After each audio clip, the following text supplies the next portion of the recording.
Assistant হিসাবে আসিলাম। তো সে আমাকে বেতন দিত 10,000 টাকা, মাসে 10,000 টাকা বেতন দিত। তার পিছনে আমি খাটতাম, সে যত জায়গায় যাইতো আমাকে নিয়ে যাইতো।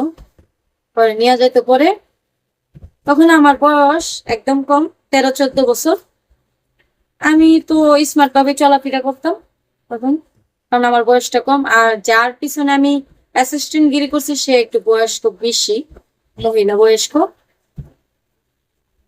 তারপরে হঠাৎ কইরা সে যখন নাটকের শুটিং এ গেছে, আমারে নিয়ে গেছে, হঠাৎ করে এক পরিচালকের চোখে আমি পড়ে গেছি।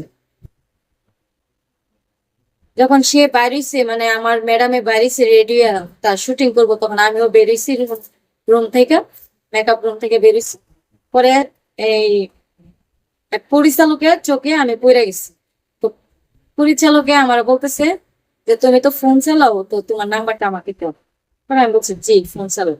তো তোমার নাম্বারটা তো, তোমাকে আমি ভালো ইয়েতে কাজ করাবো, ভালো টিভির চ্যানেলে কাজ